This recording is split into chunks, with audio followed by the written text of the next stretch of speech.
Saviez-vous que des hommes ont écrit plusieurs siècles avant la naissance d'une femme des choses qui se sont révélées vraies à son sujet? Ces hommes, appelés prophètes, ont en effet reçu des paroles que Dieu a promis d'accomplir. Ces prophéties portaient sur la mère du Messie, la mère de celui qui allait venir racheter et libérer le peuple d'Israël. Cette femme que les prophètes a annoncée dans l'Ancien Testament et que le peuple juif attendait, c'est Marie, la mère de Jésus.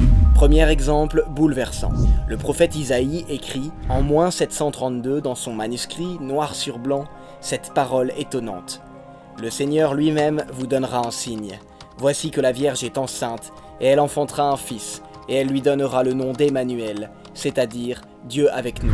Isaïe dit donc qu'une vierge va tomber enceinte. C'est pourtant totalement impossible, pouvait-il penser.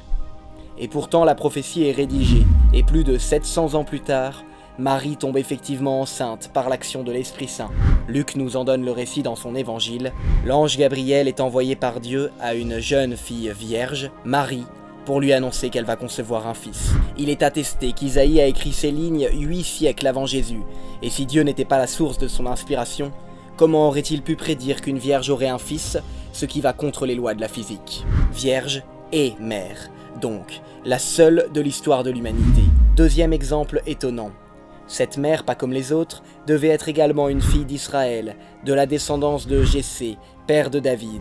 Le prophète Sophonie décrit, entre moins 735 et moins 725, le temps où Dieu viendra libérer son peuple. Réjouis-toi, de tout ton cœur bondis de joie, fille de Jérusalem. Le roi d'Israël, le Seigneur, est en toi. Le Messie, roi d'Israël, doit venir demeurer dans le sein d'une fille d'Israël. Isaïe précise également, à propos du Messie attendu, qu'un rameau sortira de la souche de Jessé, père de David, un rejeton jaillira de ses racines. Or, Marie est juive et descend de Jessé, telle que l'indique sa généalogie dressée dans l'évangile de Luc. Elle accomplit donc parfaitement les prophéties au sujet de la mère du Messie. Autre fait étonnant, le Cantique des Cantiques, chant d'amour écrit au XIe siècle avant Jésus-Christ par Salomon, présente la fiancée comme la plus belle des femmes, sans tache aucune. Or, l'auteur savait bien que tous les hommes et les femmes sont marqués par le péché originel, sauf Marie, immaculée dès sa conception. Mais Marie est aussi la femme par excellence, aide donnée à l'homme, nouvelle Ève associée au nouvel Adam, le Christ. Son rôle indispensable de la lutte contre le diable en tant que mère de l'Église est prophétisé dès la Genèse. Je mettrai une hostilité entre toi et la femme, entre ta descendance et sa descendance t'écrasera la tête, et toi, tu la meurtriras au talon. Les prophètes le pressentaient. La Vierge Marie tient une place éminente dans le plan du salut de Dieu pour sauver les hommes. Par son oui, Dieu est descendu sur terre et s'est incarné. Jamais aucune femme ne fut tant annoncée et attendue. Relue à la lumière de la Révélation, plusieurs symboles de l'Ancien Testament évoquent son rôle de mère du Rédempteur.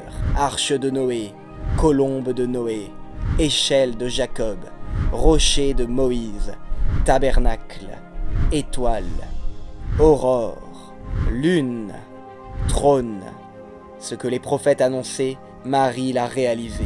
Au terme de sa vie terrestre, la préférée sera finalement couronnée d'étoiles, reine des anges et des cieux conduite dans sa gloire à la droite du roi. C'est d'elle que l'on peut véritablement dire « En toi des générations de générations manifesteront leur allégresse, et le nom de l'élu durera dans les générations à venir. » Si cette vidéo vous a plu, n'hésitez pas à vous abonner, à liker et à partager autour de vous. Enfin, retrouvez un lien en description pour vous abonner à notre newsletter pour recevoir régulièrement des nouvelles raisons de croire à la foi chrétienne.